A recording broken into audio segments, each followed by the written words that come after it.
নমস্কার, সেমিস্টার 1 এবং 3 set 4 question answer discuss করছি। সেটা হলো N3L2M-1। দেখো এম একটা দেওয়া আছে, তার মানে একটা বক্সের কথা বলেছে। এগুলো যাই থাকুক না কেন, এম একটা দেওয়া আছে মানে একটা বক্সের কথা বলেছে এবং যেখানে দুটো ইলেকট্রন ধরে, তার মানে অ্যান্সার হবে 2। পরে কোশ্চেন কার্বনের জেড এফেক্টিভটা বার করতে বলেছে। তাহলে কার্বনের ইলেকট্রনিক কনফিগারেশন করি। কার্বনের 6টা ইলেকট্রন, 1s2, 2s2, 2p2। তাহলে এটা হলো তোমার কাছে, আগে এস বার করবো। এখানে কটা ইলেকট্রন হচ্ছে? 4টে। একটা কম নিতে হয় নিশ্চয়ই জানো, 0.35 প্লাস এখানে কটা হচ্ছে? দুটো ইলেকট্রন, 2 × 0.85। এখান থেকে এস বেরোবে। এবার জেড এফেক্টিভ, জেড এফেক্টিভ মানে কি? Z minus S. জেড মানে কটা ইলেকট্রন? 6টা, 6 মাইনাস, এবার এই ভ্যালুটা বসিয়ে দেবো। ঠিক আছে, এটা হবে অ্যান্সার। পরেরটা আসছে। পরেরটা ক্ষেত্রে ডি ব্রগলি হাইপোথিসিস থেকে বোর্ডটা প্রুভ করতে হবে। ঠিক আছে, তো দেখো আমরা কি জানি, ইলেকট্রনগুলো যদি এরকম ওয়েভ আকারে রোটেট করে এবং এক একটার ওয়েভ লেন্থ যদি ল্যামডা করে হয়, তাহলে টোটাল মনে করে এনখানা হলে এন ল্যামডা সমান সমান তার পেরিমিটার বা পরিধি 2πr। ঠিক আছে, এবার ডি ব্রগলি হাইপোথিসিস কী বলছে? ল্যামডা সমান সমান h/mv। তাহলে কী হবে? এন h/mv সমান সমান 2πr।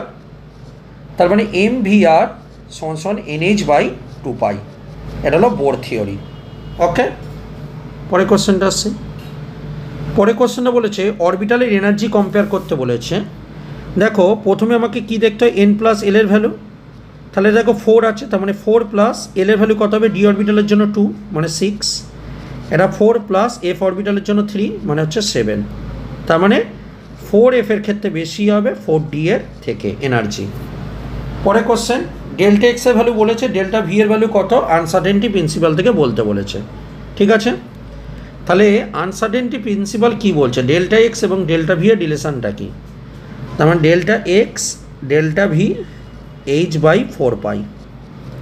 তাহলে delta x h/4π delta V.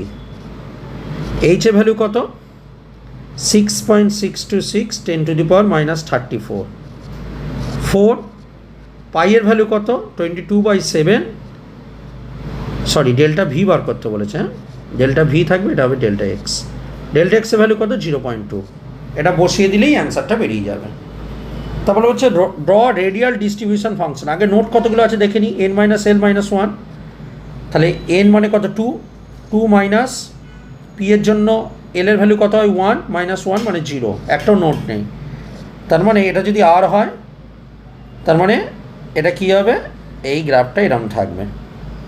ঠিক আছে, এটা হলো সাই স্কয়ার। ওকে, কোনো নোট নেই, এরমভাবে থাকবে। তো এই ছিল আমাদের সেট 4-এর কিছু ইম্পর্টেন্ট কোশ্চেন। ভালো করে প্র্যাকটিস করো। নেক্সট ভিডিওতে আমরা সেট 5-এর কিছু ইম্পর্টেন্ট কোশ্চেন নিয়ে ডিসকাস করব। ধন্যবাদ।